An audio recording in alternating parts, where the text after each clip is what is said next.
제가 부동산에 대해 공부하겠다고 마음을 먹자 저의 뇌는 부동산이라는 키워드에 관심을 갖기 시작했습니다. 그동안 전혀 관심 없었던 신사임당님의 부동산 관련 컨텐츠들도 보게 되고 월급쟁이 부자들이라는 카페에 가입도 하게 되었습니다. 그러다 보니 자연스럽게 유튜브 알고리즘은 제 유튜브를 부동산 관련 컨텐츠들로 채워넣기 시작하더라고요. 우리는 이렇게 좋은 세상에 살고 있습니다. 그렇게 너나위님을 알게 되었고 월급쟁이 부자로 은퇴하라 라는 책을 구매했습니다. 제 인생의 첫 부동산 관련 서적이었습니다. 책의 1, 2장은 자본주의 사회에서 왜 투자를 해야 되는지, 어떤 투자를 해야 하는지에 대한 내용이 있었습니다. 책은 생각보다 쉽게 읽혔습니다. 이전에 부자 아빠, 가난한 아빠, 부의 추월차선을 감명 깊게 읽었는데 그쪽에서 제시한 방향성과 일치하는 내용이었습니다. 너나미님도 그 책을 모두 읽었다고 하니 분명 영향을 받으셨을 것 같아요. 3장부터는 아파트 투자에 대한 이야기가 나오는데 부동산 고자인 저에게는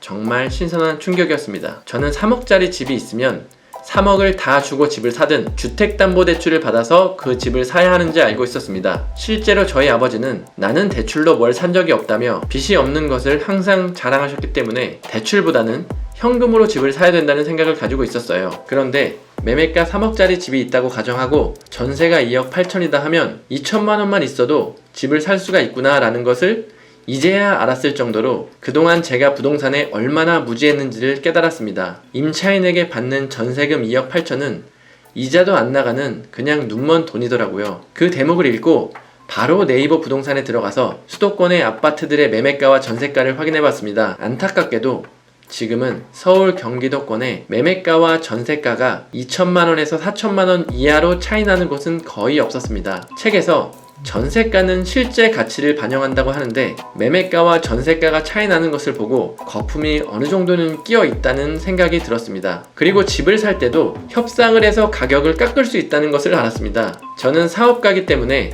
협상을 해야 하는 상황들이 종종 생기는데 부동산도 상대방이 처한 상황과 내 상황을 파악하고 협상을 통해 가격을 낮출 수 있다는 사실을 알게 되었습니다. 그리고 부동산은 금액이 크다 보니 적게 할인을 받아도 몇백만 원이었고 그 몇백만 원은 직장인의 두세 달치 월급이었던 것이었습니다. 책에 따르면 저평가된 아파트를 찾아내는 안목을 키우고 그 안목은 발품과 경험을 통해서 얻어진다. 시세 차익이나 호재는 운인이 신경 쓰지 말고 저평가된 아파트가 제값이 될 때 팔면 손해보지 않는 투자를 할 수가 있다.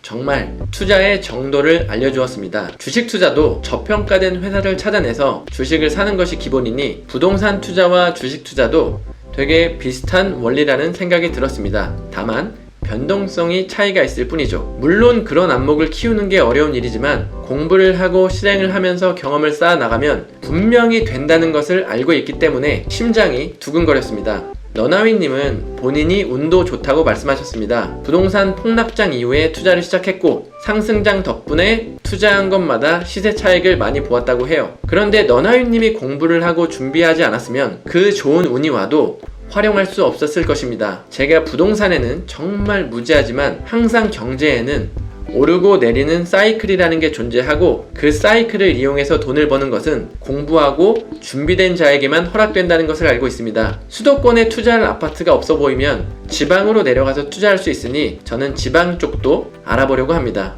역시 돈 버는 지식이 제일 재미있는 것 같아요. 다음엔 다른 부동산 책을 또 사봐야겠습니다. 우선 너나위님이 했던 것처럼 책으로 지식을 쌓고 그 다음에 실행을 해보도록 하겠습니다. 저처럼 집 없이 살고 계신 분들 기회는 꼭 오기 마련입니다. 투자는 나이가 들어도 할 수 있으니 우리 지금부터 공부하고 준비해봅시다.